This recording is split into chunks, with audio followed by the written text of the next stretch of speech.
Well, David, thanks for coming on today. And I'm pretty pumped to talk about the docket we got here. So, obviously, I met you through our work at Multitude, but one of the reasons we met was because you had kind of become one of the names associated with real time crime centers. So, I wonder if you could maybe start us off by telling me a little bit about your early career in law enforcement before you got to the real time crime center space. Obviously, that's the hot topic right now, but like, how did you actually end up at, the real-time crime center? I think it's interesting when I look back to see what path I took to get here. I will say, of course, you and I talked about this previously. I was in signals intelligence in the military, and you were too. So we got the Navy Marine Corps team going on. But Yeah. I, I got out, did some stuff in retail, and then decided to come down to Georgia. The retail environment wasn't what it was in the Boston market, and this is post 9/11.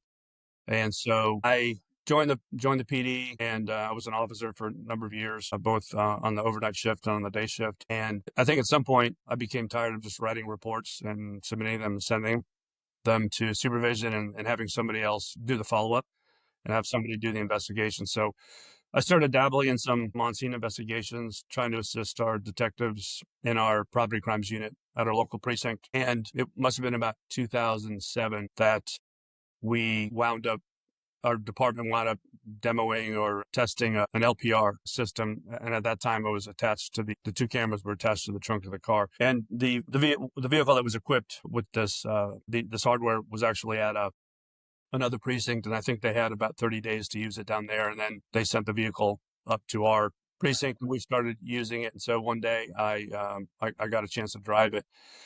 And You said it's hooked up to the back?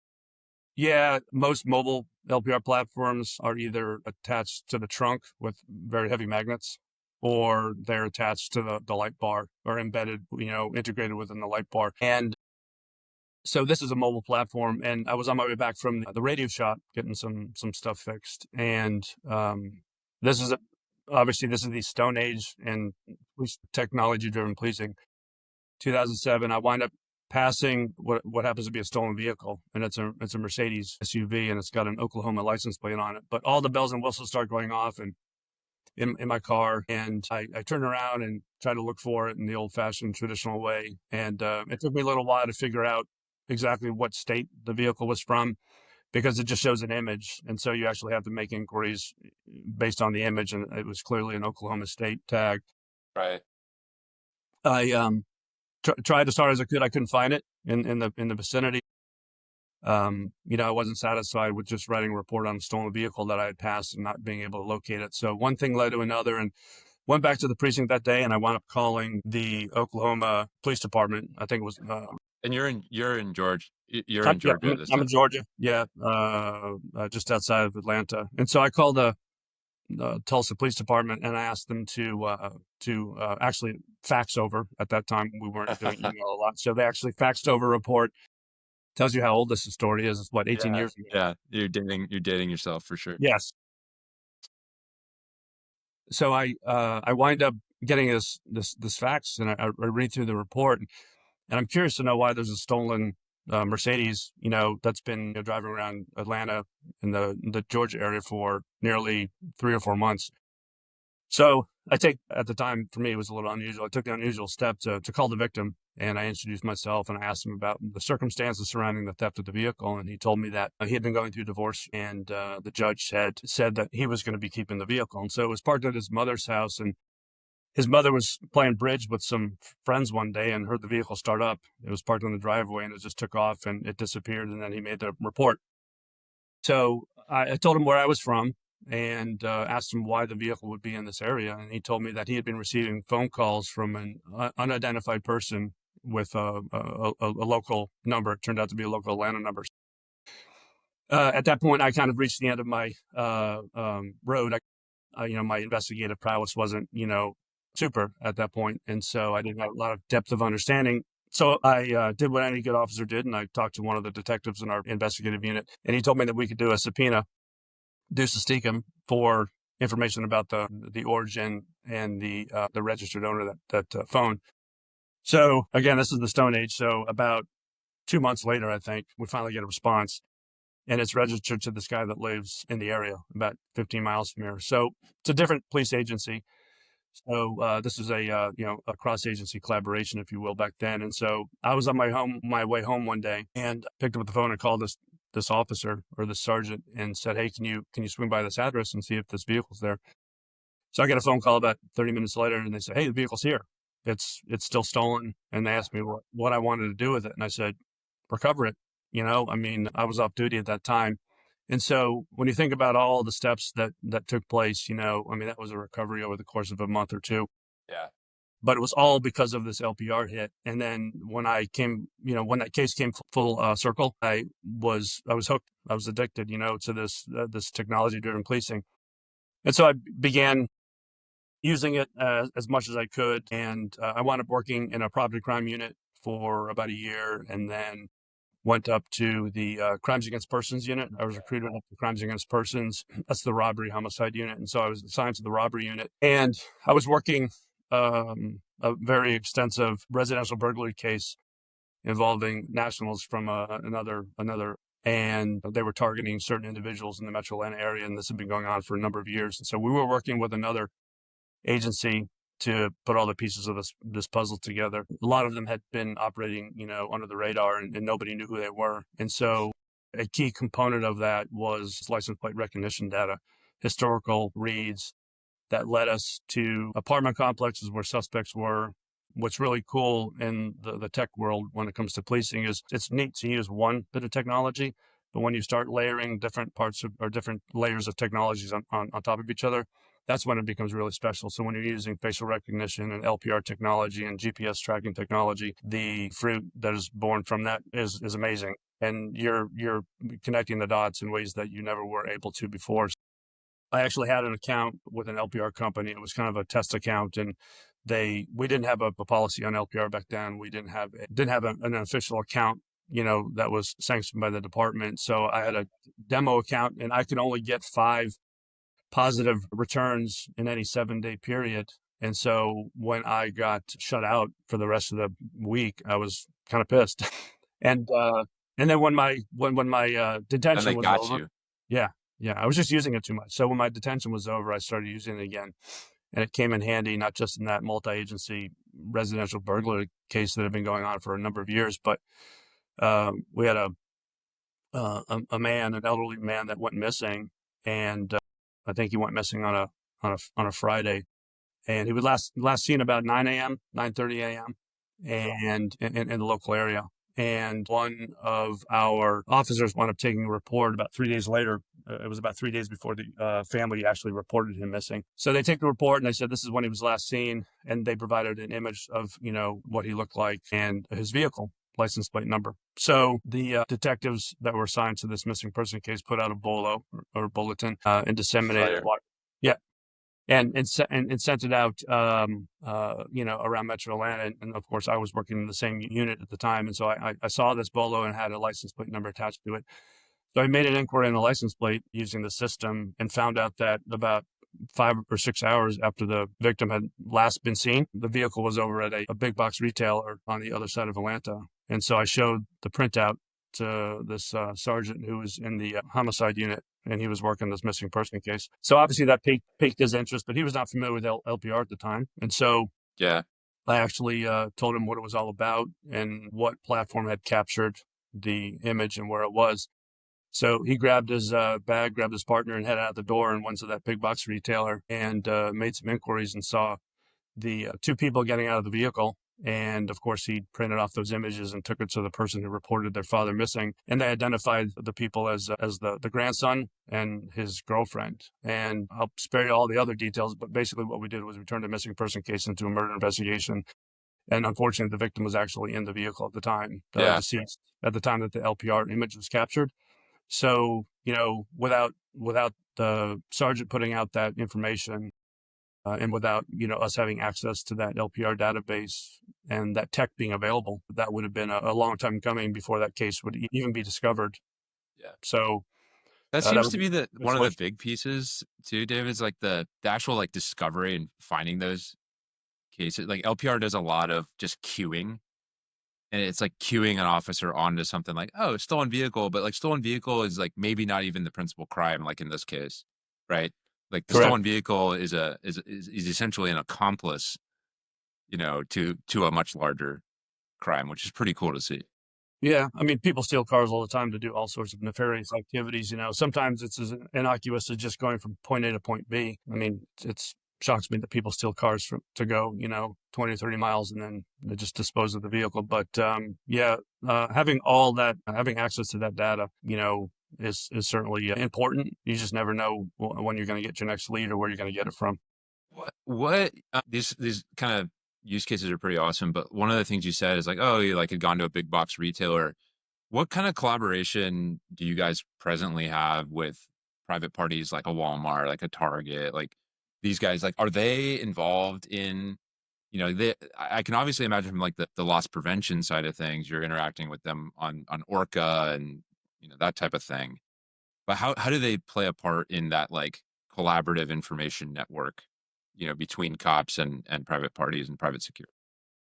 Well, they're obviously a big factor a big factor in retail. I mean, there's thousands of those stores out there. It's very difficult, at the local level to pick up the phone and make a phone call or to meet somebody in LP that has the sway, or the swing in order to actually get the entire company on board. Yeah. So ultimately, we rely on those partnerships with those technology companies to have those larger conversations at the corporate level. I think we do a good job in our local jurisdiction of making contact with any large companies that have a presence either nationwide or in the region. And so if every agency that has a real-time crime center or even just a real-time crime center platform, the software company, and they're having those conversations locally, you're going to see all those different places light up on the map. But as far as the big companies, it's best to partner with the tech companies from an enterprise perspective. So they've got dedicated enterprise directors, and so they're very good partners for us. It's very important for them to understand that the retailers, the legal team, the senior loss prevention leaders, not so much like what we want to do, but what it looks like from our perspective. So we're very transparent and open in our RTCC, and we have had people and organizations that would typically be considered adversarial towards law enforcement, but we invite them up to our RTCC to show them how we use the tech. And so when we bring those larger companies up, it's very important because questions come up about how we use the data, and there's often. Can you double click on that a little bit on like who would like traditionally be adversarial in this frame and like what are they worried about, I guess? Well, it's not so much organizations, but it's maybe a personal opinion that somebody has about what's going to happen with the data. Are you surveilling the public? And ultimately, in my 23 years of law enforcement, we've always had a very good relationship with the local community, as most law enforcement agencies do. So when an incident happens and a crime occurs, it's reported, and eventually the detective gets assigned to the case. And so what winds up happening is we'll make contact with LP, with management, with the district manager to get video. Sometimes it can be a tenuous process just because the person is not available. And so, or maybe they're on vacation or they don't have the key to the cabinet or something like that. So getting access to data has always been historically has been a challenge for us.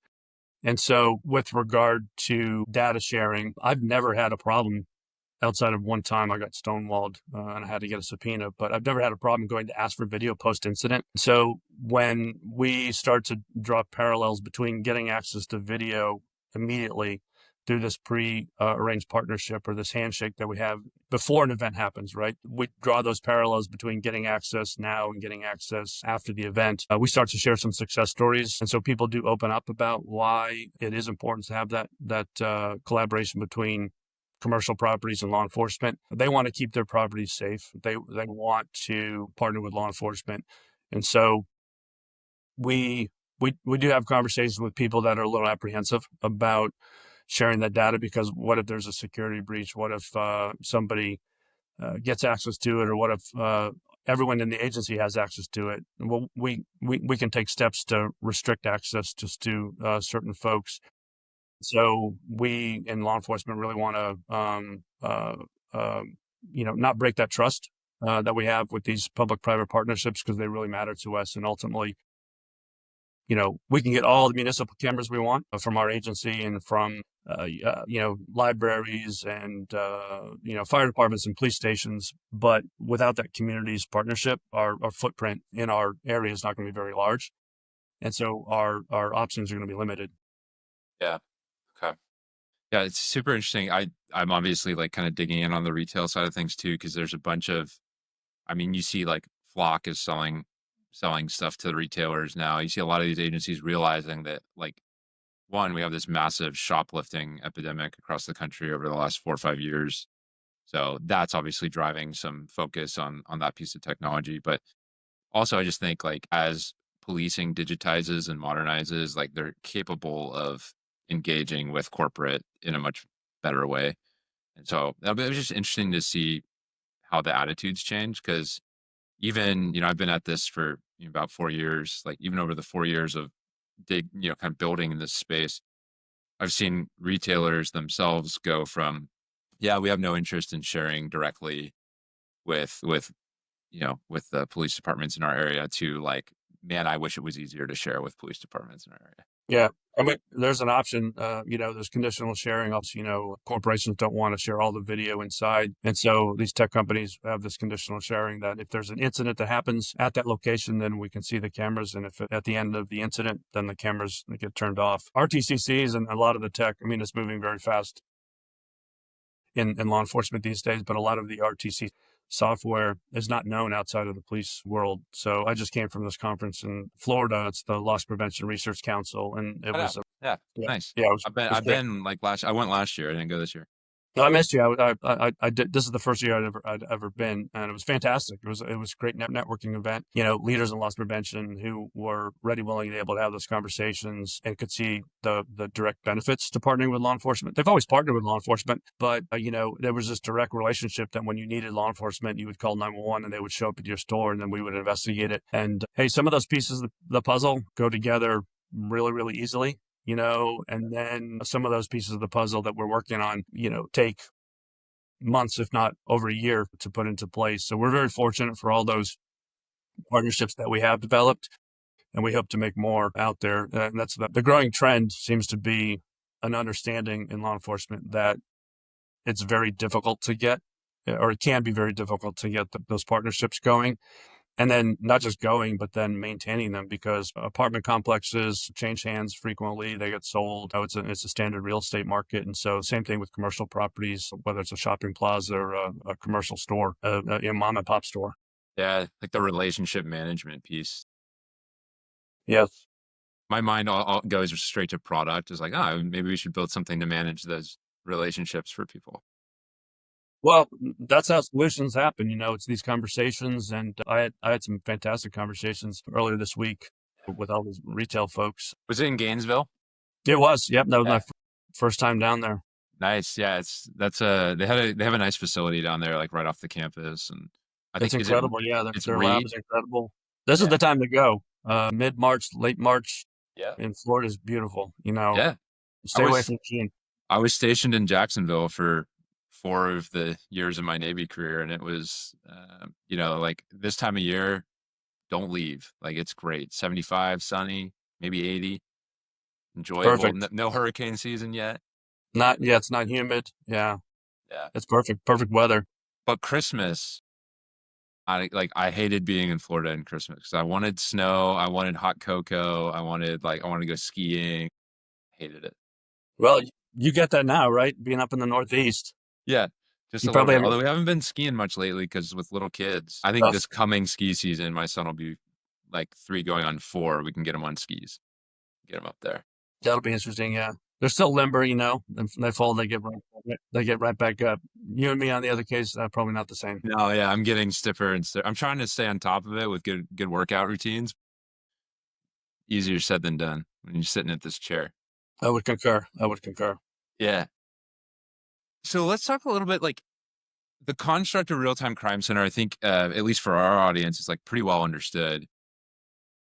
One of the like kind of questions that keeps coming up for me as I dig deeper and deeper into the industry is like real-time crime center, the like principal technology that's enabling it, as far as I can tell, is LPR and cameras. Like LPR cameras and being able to react. And then like everything else is kind of layered around that sensor out in the field. So thinking back to your Marine Corps SIGINT days, right? The sensor is the thing that matters.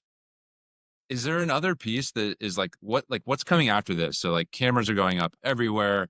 Cops are learning how to use them and translate them, but what else is coming to real-time crime center capability? Well, I mean, ultimately, I think the integrations are limitless. I think the sensors that we talk about typically are the LPR component. That's a big portion of Huge. any RTCC. I think the largest is just pulling in those camera streams from those commercial partners. Drones are obviously becoming huge. Drone is a first responder.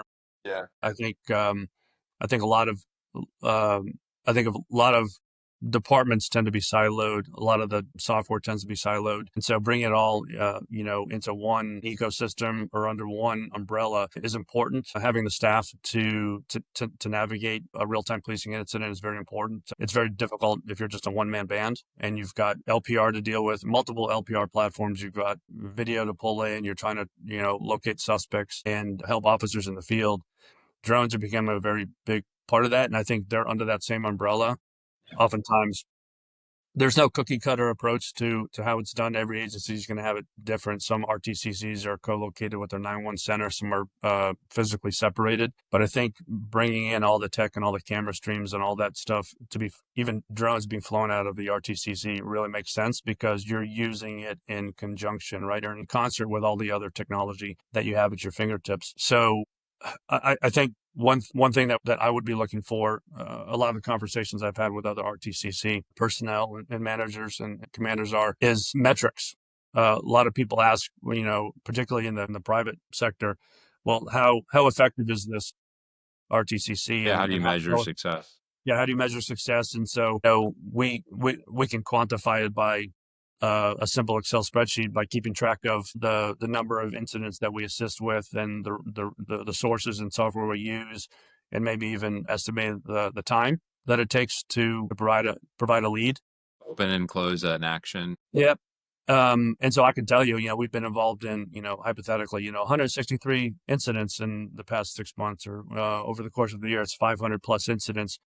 But I think it's hard to define a specific metric saying the advent of real-time policing model in this agency has resulted in a 63% drop in this particular crime or overall crime. There's just so many factors.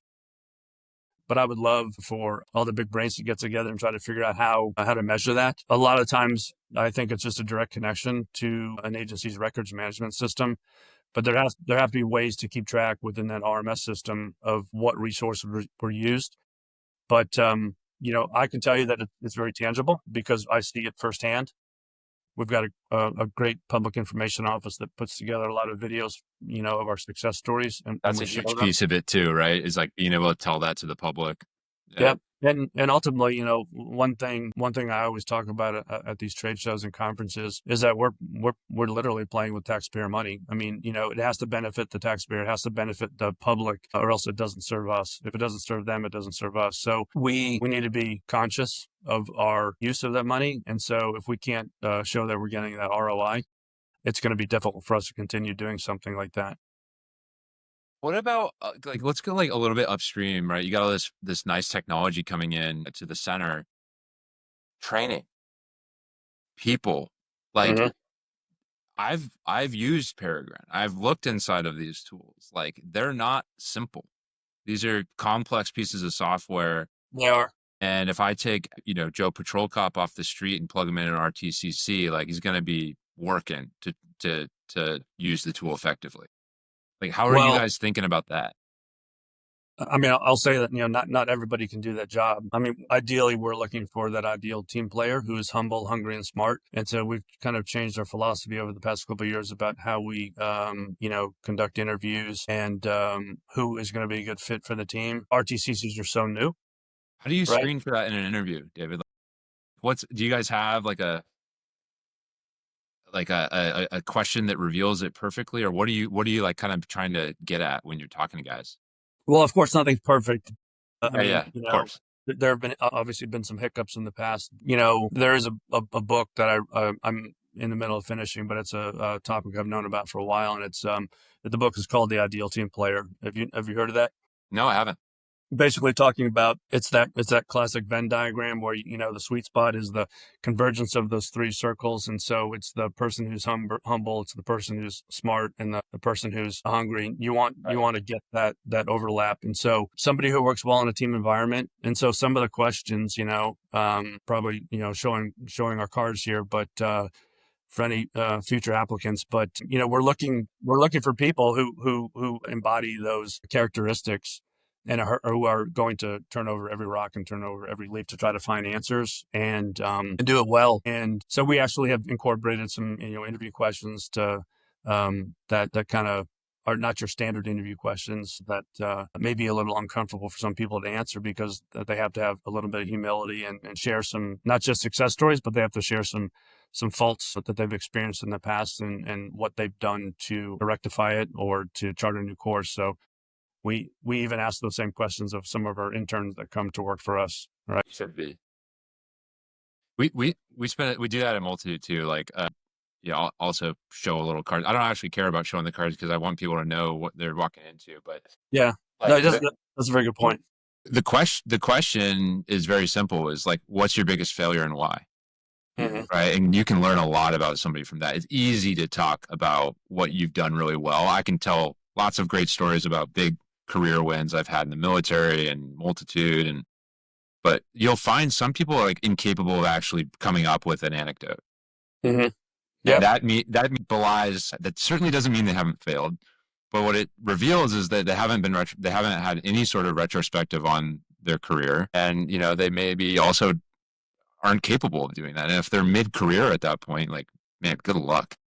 Yeah, that's tough, and unfortunately, in a lot of those situations, they've never had somebody that's just sat them down and said, "Hey, man, this is an outside perspective, and I'm telling you that you need to be more self-aware."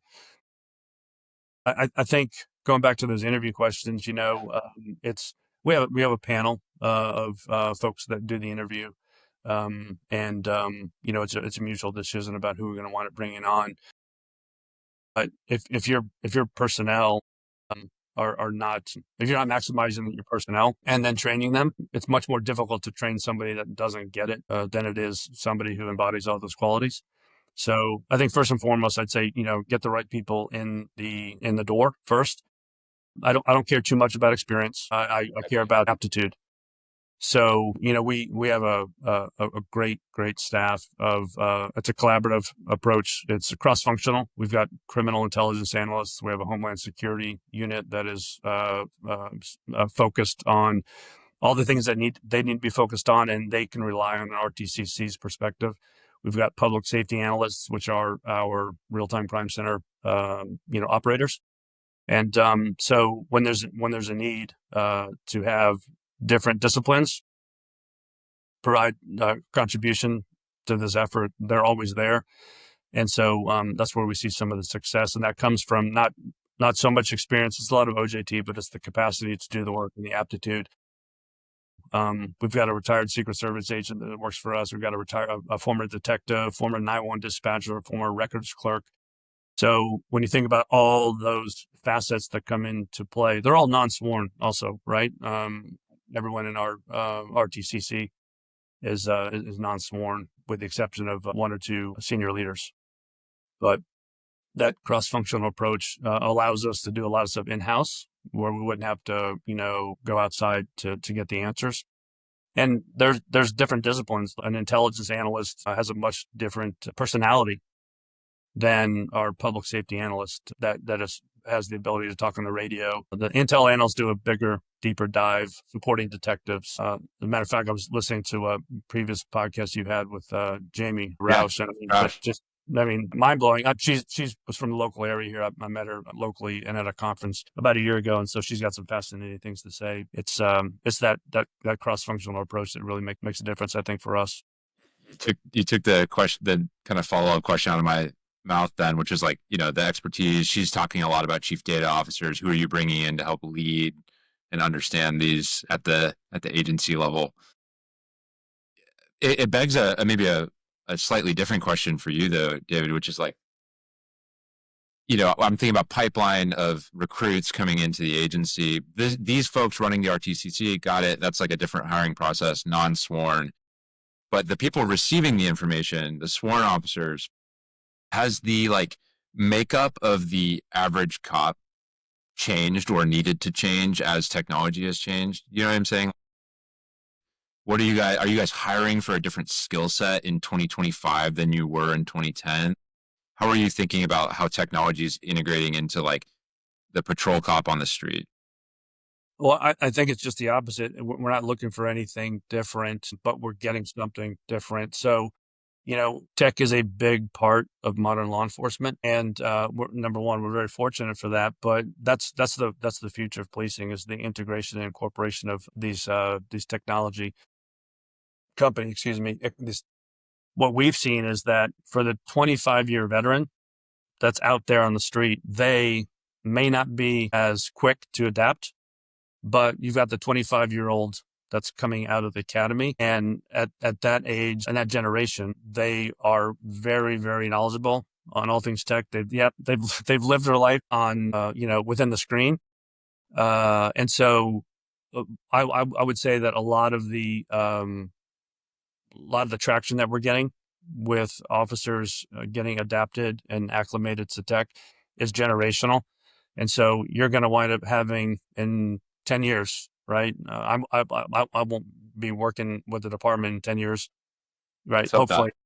But, in 10 years, you'll have probably 90% of the staff, 90% of the personnel in the department having grown up, leaving the academy and entering a police department with all this tech at their fingertips, and they'll know nothing different. There are always going to be people that are not going to be able to convince, that don't want to use the tech or don't understand it or think it's too cumbersome. But fortunately, we've got a good mix on most shifts and in most precincts, where you got the guys that are dedicated to looking for narcotics. You got the guys that are dedicated to looking for the RC suspects, and then the other folks who use the tech. And so there's always going to be somebody on that team that will be able to benefit from it, and then the entire team benefits from it. Yeah. That's been one of the things I've noticed is like, I think part of the reason you're seeing successful companies in public safety is actually not even those companies' fault. It's like the demographics have supported this change. In other words, like the leaders kind of at your point and under, that are kind of maturing through into that leadership role now, that procurement role now, like understand and grew up with enough technology to be willing to like go out on a limb and try things. It kind of begs a bigger like industry question, as I'm kind of thinking about this at Multitude, which is like, you and I both come from DoD, me more recently, obviously, but in the Department of Defense, we have the Defense Innovation Unit, we have AFWorks, we have, similar things in almost every branch, where they have like a dedicated center of excellence around innovation. That's where drones got started. That's, all these different pieces of technology found their footing inside of DoD and these centers of excellence. With 18,000 police agencies in the U.S., like where are those centers of excellence? Are they just popping up organically in agencies that really leaned in, or are there national innovation centers in policing? If not, why? I will say that a good RTCC can pop up anywhere. It doesn't have to be large or small. It could be in an office, or it could actually be a full-fledged center that's staffed 24/7. I think the easiest, best, and most appropriate answer is the organization called the National Real-Time Crime Center Association. It is the national, nationwide think tank for connecting real-time centers. And so we've learned a lot. Our center has learned a lot from that organization. The organization has been able to connect us to other RTCCs. So everybody's, at the tip of that proverbial spear, right? RTCCs have only been around for, the major players have been around for, 10, 15 years. But the idea of what an RTCC now is changing a little bit with all the other integrated technology. We try to make it out to every RTCC that we can. Sometimes that's difficult, but there hasn't been a single agency that I've been to that has an RTCC or invests in real-time policing that we did not learn something from. We should endeavor to teach others and also learn from those others. So it's like any training class. You could sit through for 3 days. You're not going to remember every single thing from that training class, but you're going to take a couple tools with you. And so there are some on the West Coast, there are some on the East Coast. We've been to, as an RTCC, members of our unit have been to RTCCs in California and Michigan, the Northeast, the Southeast. And so they're just all over the place, and they're becoming more prevalent throughout the U.S. We've got a very, very big, very dense RTCC network here in Metro Atlanta. Two of the major players, Fusus and Flock, are in the Metro Atlanta area. So we're very fortunate to have that network literally in our backyard. And so we can feed off each other. And we've said it time and time again that it's a iron sharpens iron mentality. So you can really find them anywhere. In 5 years, there'll be, probably 50% more RTCCs than there are now. Not everybody has the space for physical RTCC, which is fine. As long as you've got the dedicated resources and software and personnel, you should be good. So it sounds like, though, what you're saying is they're popping up, real-time crime centers are popping up, and they may develop really strong practices. They become leaders. They socialize those practices at places like the National Fusion Center Group, which they have a conference coming up. I think Multitude will be there in April. Are you going to be there? Where is that? National Fusion Center Conference out in DC. Okay. Yeah. No, I don't think I'll be able to make that. I've got some other stuff on the calendar. I'll be just coming off reserve duty, and I'll head direct there. But so they're popping up these individual agencies. But is FBI taking a lead on like really driving funding innovation and then demoing it and sharing it out to locals? Like, is there any type of construct like that? I don't know of any federal partnerships, that we would have with them when it comes to real-time crime centers. I think there's a distinct difference between fusion centers and RTCCs. Yes. Yeah, agreed. We are on the, in the beginnings. We've been in the beginnings for the past year or two, right? Because it's an incremental approach, but we've been in the beginnings of a multi-agency real-time crime center. And so when you bring in other agencies to your RTCC, you do break down those silos. And what you also wind up doing is sharing not just real-time policing events, but you get these other intel analysts from other agencies, and they're there talking about historical criminal activity and linking cases together. So I think by default, RTCCs in a multi-agency approach can become fusion centers. There's always that addition of a state or a federal agency that really makes it that fusion center, because then you're just tapping into so many different resources. Much more information. Yeah. So, there's some LPR sharing between federal agencies and local and state governments. But I know New Orleans has some federal partners in their real-time crime center. They've had an RTCC for a number of years. And I'm sure there are other agencies out there like Metro, DC, and certainly, some in the Northeast that would probably have them too. It's access to that data, almost like a Marshal Service has the regional fugitive task force. Yeah. You get the benefit of having all those arms reach out to all the different records management systems. Task forces.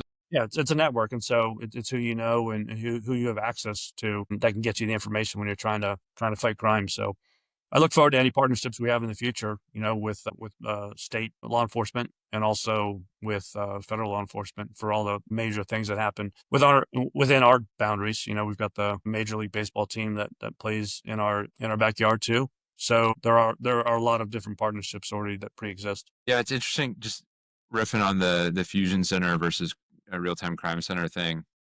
I feel like some of the fusion centers have been left behind by the real-time crime centers that have popped up around them, because they operate on a little bit of like that immediate post 9/11 model of like, hey, we're going to redistribute information, frankly, send your bulletins to us and we'll redistribute them. We'll maybe apply a layer of analysis on top of them. But many of them have been, in my experience, tell me if you agree, have been really slow to adopt camera technology, really slow to adopt other fusion center techs like the Fususes, like the Flocks and the Peregrines. Like, Yeah. is that track with what you're seeing too? Yeah, 100% it tracks. I don't know whether it's I don't think it's an unwillingness to adapt. I just think to some degree the fusion center is just a different concept than an RTCC. Now, is there anything stopping a fusion center from incorporating RTCC technology and integrating those cameras? No, absolutely not. But that's that chart or not an easy course to navigate. Simply because who's the lead agency and do they have the wherewithal to have that infrastructure? Do they have the wherewithal to have that um, that camera and that anything training, camera integration? Do they have the staff for it? Are the leaders in the fusion center set up to be a real time crime center leader? To some degree, I think it's it's an apples to oranges comparison. Yeah, yeah, it's a different construct for sure. Yeah, and so not to say that fusion centers could not adapt themselves to a real time crime center model, but that the RTCC is a local, you know, It's somewhat. a local construct. Yeah, you're It is supporting real time crime in a given community. 100%. Yeah, it's a local construct, and it's also, you hope to keep everything left of boom, but when the dispatch goes out and an incident happens, you are already going right of boom. So I think a lot of the fusion centers deal with that left of boom mentality, sharing information, Yeah, identifying a potential threat, yeah. cross collaboration between fed, states, and local agencies, access to SARS. data. Yeah, and so that's you know, uh, that's a great idea. Putting fusion centers in touch with real time crime centers, and each understands the other's needs, and then you wind up having that complete package where you can handle everything from on the left side of the boom and the right side of the boom. I like that frame actually of fusion center sits left of boom, real time crime center sits right of boom and into that first stage of investigation. Yeah. Yeah, There are some agencies that have a very limited window of what they define as real time operations. So is it hours, 24 hours? I don't know. But hey, at some point we're going to drop the pack and give it to the investigators to do a traditional investigation. Not that we won't help them, but if you take those two and put them into a mashup, I can see at some point you're going to pass the baton, really. yeah, yeah. It's funny. I just had a great conversation with a guy out of the Hartford C4. They call it. It's the real time crime center in Hartford, Connecticut, and they had pretty strict parameters around what was real time. They also, I mean, watching him use it, you want to see an agency running real time crime center at like full speed. Those guys have got it figured out. It's pretty impressive. So maybe even for you to network with him, I can make an introduction for you there. Absolutely. Yeah. I'll be up there in the Northeast this summer. So I'd love to check them out. Yeah, come hang out in Boston for a little bit. Always a good time. And That's where I'm from. That's where I grew up. yeah, this is eventually we'll pull you back up here. Post retirement, maybe. Yeah. Exactly. So I got like kind of one or two more questions I want to make sure we cover, which is what I think I sent you this in an email, but like, what's your kind of spiciest, hottest take on the industry? Like, what are we not doing that we should be doing? Where are we missing the ball? Well, I think I may have touched on it earlier, just the metrics. Give me a way to determine and show the efficacy of what we're doing. But the other thing I would say is a regionalization or a multi-agency approach. If every agency within a geographic area, or a region has its own RTCC, the whole idea between the RTCC and law enforcement is to break down the silos. And then so here we are setting up these individual silos. So I think the cross agency collaboration is very important and getting everybody under one roof. I don't know how spicy that is, but we can be doing a better job of that. I will also say that maybe something a little more spicy would be, I think a lot of times police agencies are just slow to adapt. Tech is moving at such a fast pace that our policies and understanding of it and what we're able to do lags behind. I think about the staffing problems, or even if you want to say it's a staffing crisis, in law enforcement over the past few years. Yeah, for sure. A lot of agencies are numb to the trends. And so I think that's a slow to adapt mentality because, hey, we talk about this all the time. If there's one thing or two things cops don't like, it's the way things are. and change. That would probably be my spiciest take, is that we're slow to adapt, you know? Yeah. Yeah, I agree. And I think some of it's not just you guys, it's the procurement you have to go through. It's the same problem on the DoD side, right? It takes forever to buy stuff. Yeah, Like no, how can we make it so that an agency can be in 2025 and like just push the buy button on a piece of software when they need it? exactly. Why is Yeah, that so hard? I've seen some frustrations with our tech partners because, we understand the concepts. We're forward thinking. We see the benefit of this tech being used in law enforcement. It doesn't matter whether it's facial rec or LPR or the aggregation of disparate RMS systems data. But hey, once we say we like it, it takes forever and a day for the process, to happen behind the scenes. The emails, and everybody has to have a say. I mean, it's important that we work with our legal partners and our IT partners and get our command staff on board, but you have to have buy-in from every single person. And the other thing that we suffer from inevitably is just our budget. Our budgets are not growing at the exponential rate that tech is growing. So when you see something, you want it, but you don't have the money for it.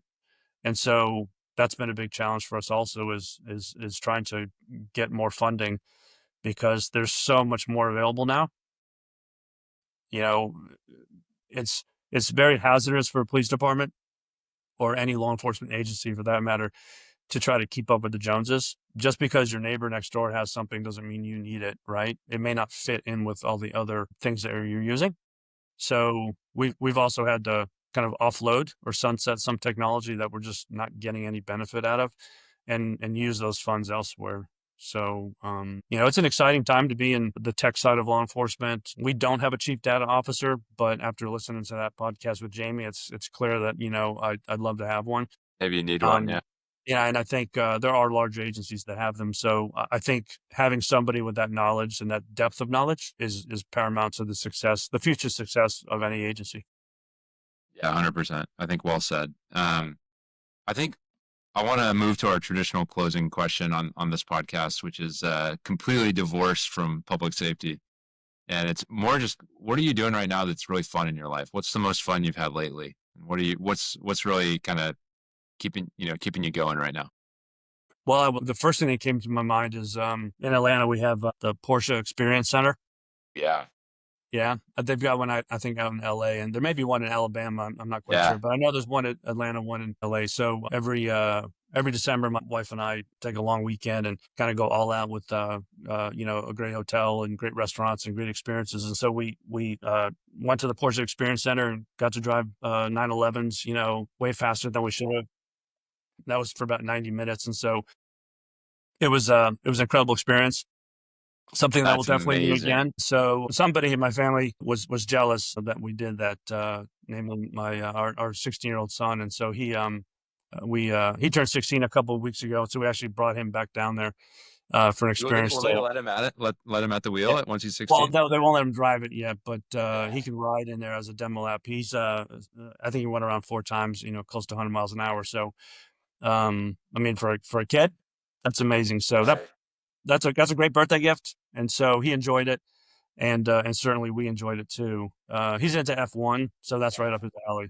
Yeah. So I would have to say Nice. that the single most fun I've had recently is definitely the Porsche Experience Center. So if you ever get down here, okay. I have been wanting to do one of those track experiences forever. So I gotta add it to the list and come down to, yeah, I think Atlanta, LA, and somewhere else. Yeah, I'll tell you what, it puts you into perspective. I hopped in the seat and I'm thinking, okay, I've been in plenty of police pursuits. I won't discuss publicly the speeds at which those police pursuits are, but it's been over a decade since I've been in a police pursuit. And of course, our policy has changed, but it's a little different when you get into that car, and then you see these professionals driving and it just blows your mind. So there are some expectations that were exceeded Yes. during the drive, but it was fantastic. So highly recommended. Did you accidentally buy a Porsche when you walked out of there? No. That's because that's what they're really going for. Yeah. Well, they are, yeah. It's far exceeds what my salary will allow. So Yes. don't forget, Matt, I'm a cop. Yes. Yes. Yes. Yes. Well, I'm on the same boat. I'm not buying a Porsche anytime soon. So there you go. I would drive it in the Boston area. Not with all the potholes we have.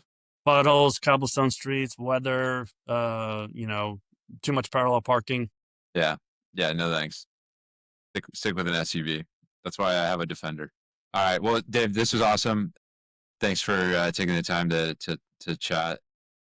I will. Absolutely. I know I'm going to see you soon, so looking forward to that when that happens. Yes, sir. It was great to be part of this podcast. Thanks for inviting me, and thanks for Joe for connecting us.